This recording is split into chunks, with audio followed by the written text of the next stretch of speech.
ತಡ್ಕೊಳಕ್ ಆಯ್ತಾ ಇಲ್ಲ. ಒಂದು ಮೂಟೆ ಜೋಳ ತಗೊಂಡು ನಾವು ಬಿತ್ತನೆ ಮಾಡ್ಕೊಂಡ್ರೆ ಅರ್ಧ ಮೂಟೆನೂ ಉಳಿಸ್ಕೊಡಲ್ಲ. ನೀವೇ ಡಿಪಾರ್ಟ್ಮೆಂಟ್ ನಿಂದ ನಾವು ಲೈಸೆನ್ಸ್ ಗಂಧ ಹಿಡಿದು ಅವ್ರನ್ನ ಕರ್ಕೊಂಡೋಗಿ ಅವ್ನ ಯಾರೋ ಇನ್ನೇನೋ ಮಾಡಿ ಇನ್ನೊಬ್ಬ ಎತ್ಕೊಂಡೋಗಿ ತಿಂದು ಅವೆಲ್ಲ ಬೇಡಿ. ನಿಮ್ಮ ಸರ್ಕಾರದ ಕಡೆಯಿಂದ ನಿಮ್ಗೆಲ್ಲ ಇದೆಯಲ್ಲ ಸೆಕ್ಯೂರಿಟಿ ಬಂದು ನಿಮ್ ಸೆಕ್ಯೂರಿಟಿ ಅವರು ನಿಮ್ ಜೊತೆ ನಾವು ಕಾಯ್ತೇವೆ. ಒಂದು ಶೂಟ್ ಮಾಡಿ ನೀವು ಸುಟ್ಟಾಕಿ ಊಟಾಕಿ ಆಫೀಸ್ ತಗೊಂಡು ಏನಾದ್ರು ಅಷ್ಟು ಮಾಡಿ ಏನಾದ್ರು ಒಂದೊಂದು ಸಮಸ್ಯೆ ಸೊಲ್ಯೂಷನ್ ನಾವು 13 ವರ್ಷದಿಂದ ಇದೇ ಕೆಲಸ ಮಾಡ್ತಾ ಇದ್ದೀವಿ. ನಮ್ಗೆ ಯಾವ ಸೊಲ್ಯೂಷನ್ ಸಿಕ್ಕಿಲ್ಲ.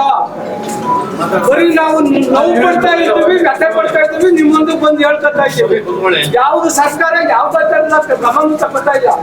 ಇಲ್ಲಿ ನಮ್ಗೆ ಶಿವಕುಮಾರ್ ದ್ಯಾಪಟ್ಟಣದಲ್ಲಿ ಹೇಳ್ತಿದ್ದವು ನಿಮ್ ಮುಟ್ಟೋಡ್ಕೊಳ್ಳಿ ಏನಾರ ಇರ್ತದೆ ಅಂತ ಒಂದು ಮೀಟಿಂಗ್ ಬಂದು. ಹಂಗೆ ನಾವು ರೈತರು ಮುಟ್ಟು ನೋಡ್ಕೊಂಡು ಸರಿಯಾಗಿದ್ರೆ ನಾವು ತಿಂಗಳಾಗ್ಲಿ 6 ತಿಂಗಳಾಗ್ಲಿ ಪ್ರತಿ ಒಂದು ಮನೇಲಿ ಒಬ್ಬೊಬ್ರು ಕುತ್ಕೊಂಡು ಇಲ್ಲಿ ನಾವು ಇಲ್ಲೇ ಇದನ್ನ ಪ್ರಾಣ ಬಿಡಕ್ಕೂ ರೆಡಿ ಆಗ್ತೀವಿ ಅನ್ನೋರು ನಾವು ರೆಡಿ ಆಗ್ಬೇಕು. ಯಾವುದು ಇಲ್ದೇನೆ ನಾವು ಅದೇನೋ ಹಾವು ಸತ್ತಂಗಿಲ್ಲ, ಕೋಲು ಮುರಿದಂಗಿಲ್ಲ, ಈ ತರದ ವ್ಯವಸ್ಥೆಯಲ್ಲಿ ನಾವು ಜೀವನ ಮಾಡ್ಬೇಕು ಬಂದದ್ದು. ನಮ್ಮ ಮಕ್ಕಳು ಮರಿ ನಾವು ಓದಿಸೋಕೆ ಆಯ್ತಾ ಇಲ್ಲ.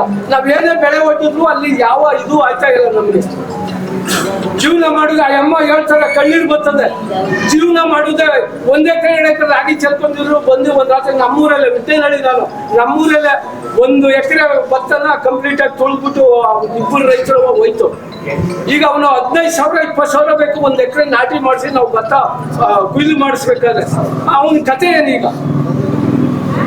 ಅವನಿಗೆ 2 ಹೆಣ್ಮಕ್ಳು ಇದಾರೆ, ಒಬ್ಬ ಗಂಡು ಮಗ ಓದ್ತಾ ಇದ್ದಾರೆ. ಅವ್ನಿಗೇನ್ ಮಾಡೋದು?